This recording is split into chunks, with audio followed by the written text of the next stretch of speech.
ঘড়িতে 11টা বাজে আর এখন আমি চলে এসেছি রান্নাঘরে। আর আজকের ভিডিওটা আমি রান্নাঘর থেকে শুরু করলাম। সকালবেলা রান্না কিছুটা করেছি, দাঁড়াও কি কি করেছি সেটা তোমাদেরকে দেখাই। এই দেখো, সোয়াবিন রান্না করেছি আর তার সাথে লাউ শাকের তরকারি রান্না করেছি। আর এখনও আমি মাথা থেকে টুপি খুলতে পারিনি, 11টা বাজতে চললো। প্রচণ্ড আজকে ঠান্ডা পড়েছে আর বাইরে মেঘলা ওয়েদার আর বৃষ্টি হচ্ছে অল্প অল্প গুড়ি গুড়ি। একে শীতকাল সহ্য হয় না, তারপর আবার বৃষ্টি, মানে গোদের উপর বিষ ফোড়ার মতন এমন অবস্থা। এত ঠান্ডায় একদম ভাল লাগছে না। সকালবেলা কারেন্ট ছিল না, এক্ষুনি কারেন্টটা আসলো আর অন্ধকারের মধ্যে ওইগুলো রান্না করেছি।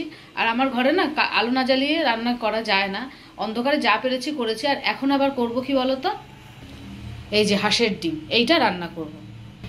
শীতকালে হাঁসের ডিম খেতে হেভি ভালো লাগে। কারেন্ট ছিল না বলে আর আসতেও ইচ্ছা করছিল না। আর এখন দেখছি আবার বৃষ্টিও পড়ছে।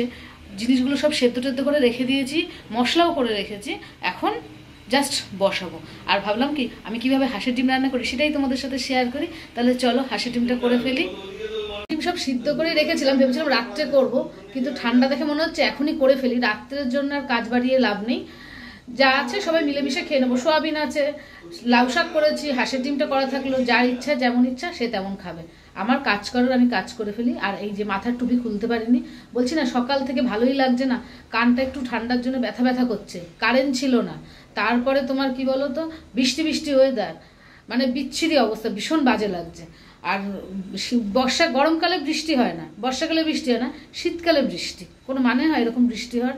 আমার একদমই ঠান্ডা ভালো লাগে না। মানে এই বৃষ্টি হওয়া মানে আরও বেশি করে ঠান্ডা পড়বে, এই ঠান্ডায় আমি একদমই নড়তে পারি না। আর দেখো মাথায় টুপি সোয়েটার সব পরে রয়েছি। আর এই রান্নাটা করে যাব স্নান করতে। রান্নাটা বসিয়ে দিই, কড়াই বসিয়ে দিয়েছি। আর কারেন্ট আসার সাথে সাথেই না একটুখানি মশলাও বেটে নিয়েছি যাতে সুবিধা হয়। আবার যদি কারেন্ট চলে যায় তাহলে তো আর মশলাটা বাটতে পারবো না। আদা ঘষতে পারি, কিন্তু রসুনটা ঘষা একটু অসুবিধা হয়ে যায়। আর হাঁসের ডিম তো, তাই জন্য আমি একটুখানি রসুন ইউজ করবো, তাই জন্য মিক্সিতে ঘষে নিয়েছি। আর কথা না বলে রান্নাটা কমপ্লিট করে ফেলি। দেখো আগে একটু দেখিয়ে দিই, আমি যে হাঁসের ডিম সিদ্ধ করে রেখেছিলাম তার মধ্যে হালকা করে একটু হলুদ লাগিয়ে নিয়েছি, নুন লাগিয়ে নিয়েছি। এটা আগে একটু তেলে ভেজে নেব। আর ফুলকপি আর এই আলু এই দিয়ে হাঁসের ডিমটা রান্না করব। তাহলে তেলের মধ্যে আগে ডিমটা দিয়ে দিই। তেল গরম করে এই যে ডিমটা দিয়ে দিলাম।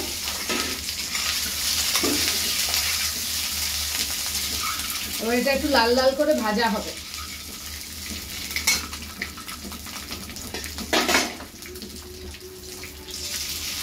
আর মশলা কি কি দিয়েছি সেটা একটু তোমাদেরকে দেখিয়ে দিই। মশলা হিসেবে দিয়ে নেব হচ্ছে হলো পেঁয়াজ কুচি, যেটা করে রেখেছি। আর এর মধ্যে না একটা তোমার আদা দিয়েছি, একটু লঙ্কা দিয়েছি আর একটু রসুন দিয়েছি। আর তার সাথে একটা কাঁচা টমেটো বেটে মিক্সিতে আর কি বেটে রেডি করে নিয়েছি। আর তোমার এইটা হচ্ছে হলো তোমার টমেটো বাটা, কাঁচা টমেটো আলাদা বেটেছি আর রসুন আদা আর লঙ্কা আলাদা বেটে রেখে দিয়েছি। আর তোমার এটা হয়ে গেলে পরে এইগুলো দিয়ে নাড়িয়ে রান্না করব।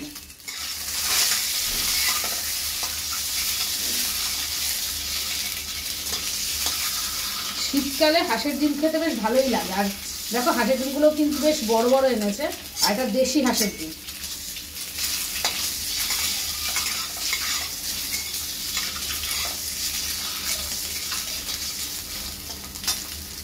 দেখো হাঁসের ডিম ভাজা হয়ে গেছে, এবার এটাকে তুলে রাখবো।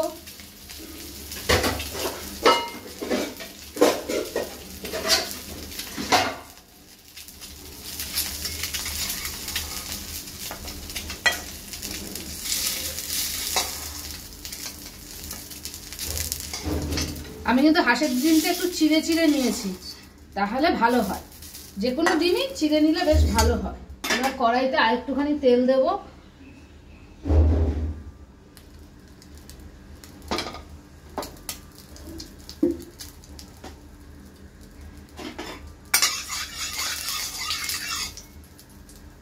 তেলটাকে নাড়িয়ে চাড়িয়ে দিয়ে দেবো হচ্ছে হলো ফুলকপি।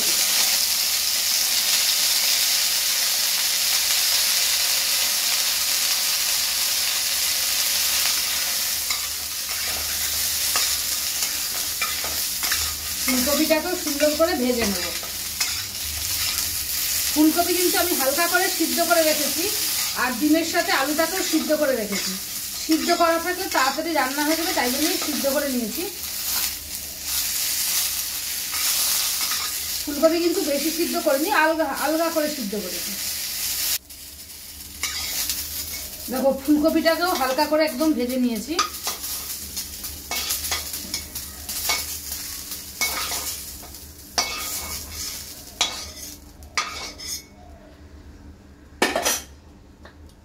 এতে আবার অল্প করে তেল দেবো, তেল দিয়ে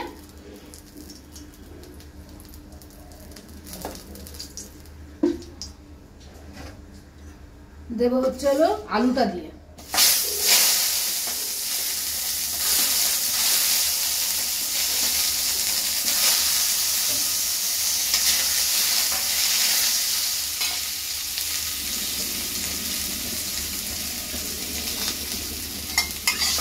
আলুটাও যেহেতু হালকা করে সেদ্ধ করা আছে, তাই জন্য বেশি ভাজার দরকার নেই, অল্প ভাজলেই হবে। দেখো আলুটাকেও সুন্দর করে ভেজে ফেলেছি। এগুলো সব এবার তুলে রাখবো।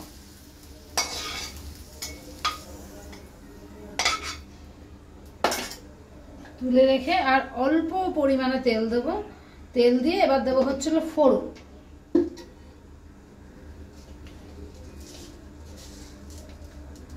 এর মধ্যে একটু দেবো হচ্ছে সাদা জিরে ফোড়ন, আর তার সাথে দেবো হচ্ছে হলো তেজপাতা।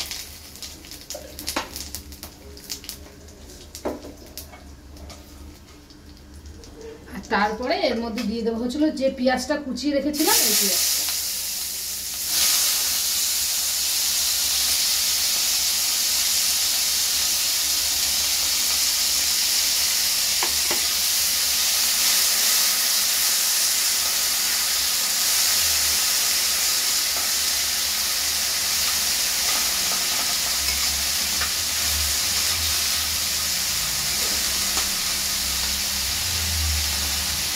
তার মধ্যে একটুখানি হলুদ দিয়ে দেবো,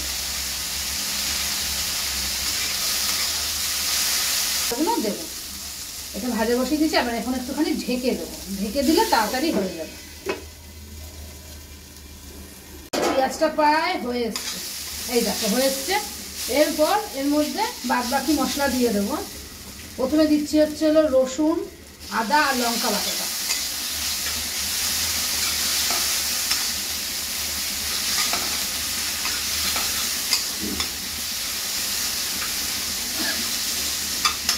কাঁচা টমেটো বেটে রেখেছিলাম সেইটা।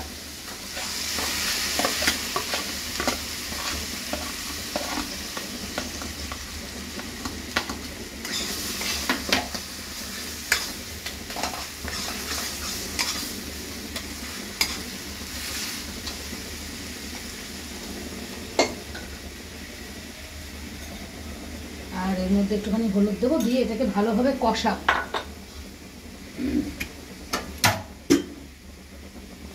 একটু কিন্তু নুনও দিয়ে দিচ্ছি, কষানোর সময় নুন দিলে জিনিসটা বেশ ভালো হয়। ওদিকে আমার বাসনের আওয়াজ হচ্ছে, বাসনগুলোকে গুছিয়ে, এটা হতে হতে বাসনগুলোকে গুছিয়ে রাখবো। আবার একটু ঢাকা দিয়ে দেবো, এটা মজুদ, যতক্ষণ না মজে ততক্ষণ আমি ওদিকের কাজটা সেরে ফেলবো, এটা হয়ে যাবে ততক্ষণ।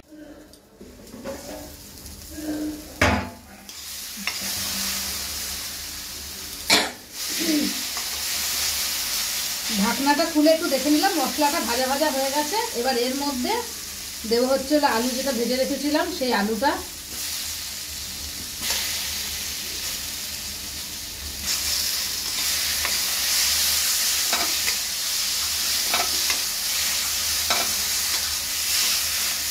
আলুটা দিয়ে একটু নাড়িয়ে তারপরে দিয়ে দেবো হচ্ছে এই ফুলকপিগুলো, যেগুলো আগে ভেজে রেখেছিলাম সেইগুলো।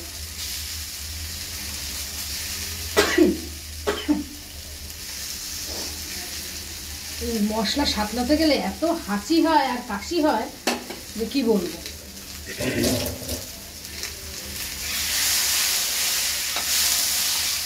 এইগুলো দিয়ে একটু নাড়াবো, আর তার সাথে এর মধ্যে আমি জিরের গুঁড়ো, ধনের গুঁড়ো আর লঙ্কার গুঁড়ো সব একসাথে জলে ভিজিয়ে রেখেছি। এটা একটু নাড়িয়ে চাড়িয়ে তারপরে দিয়ে দেবো। এটা আরেকটু হবে, তারপরে দেবো, তার আগে দেবো না।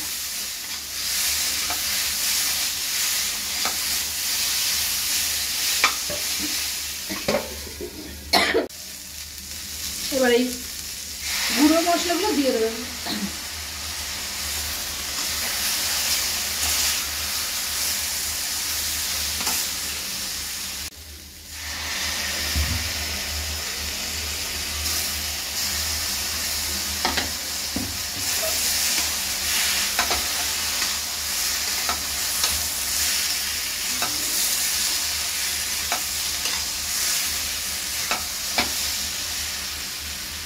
এটা আরেকটু নাড়াচাড়া দিয়ে তারপরে আমি জল দেবো। মশলা সাতলানো হয়ে গেছে, এবার আমি এর মধ্যে দিয়ে দেবো হচ্ছে গরম জল।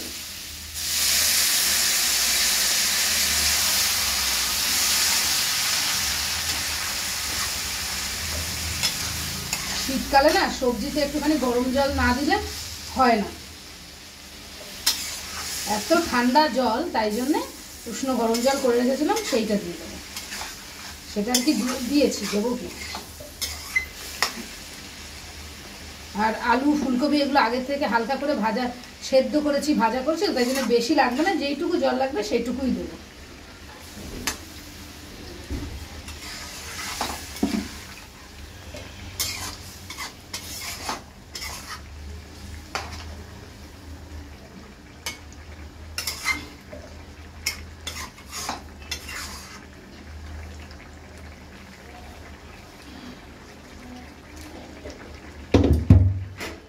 আর দেবো না এর মধ্যে, এবার এটা ঢাকা দেবো, তার একটু পরে তোমার ডিমটা দিয়ে দেবো, তাহলেই আমার ডিমের ঝোল হয়ে যাবে।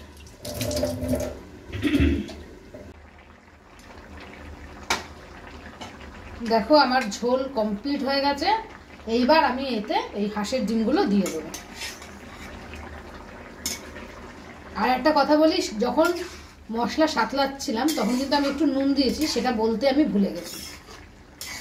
বলছি না আজকে ঠান্ডা আর কিছু করে উঠতে পারছি না, ভুলেও যাচ্ছি মাঝে মাঝে। এই যে দেওয়া হয়ে গেছে, এবার এটা ফুটবে, তারপরে একটু গরম মশলা দিয়ে নামিয়ে দেবো।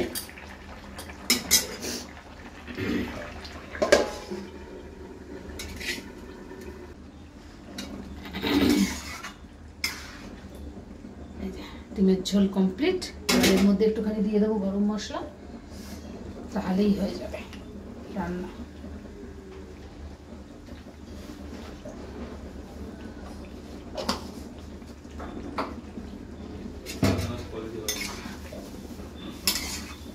এবার একটুখানি এর মধ্যে ঢাকা দিয়ে রেখে দেবো, কিছুক্ষণ থাকবে, তারপরে পাত্রে ঢেলে নেবো।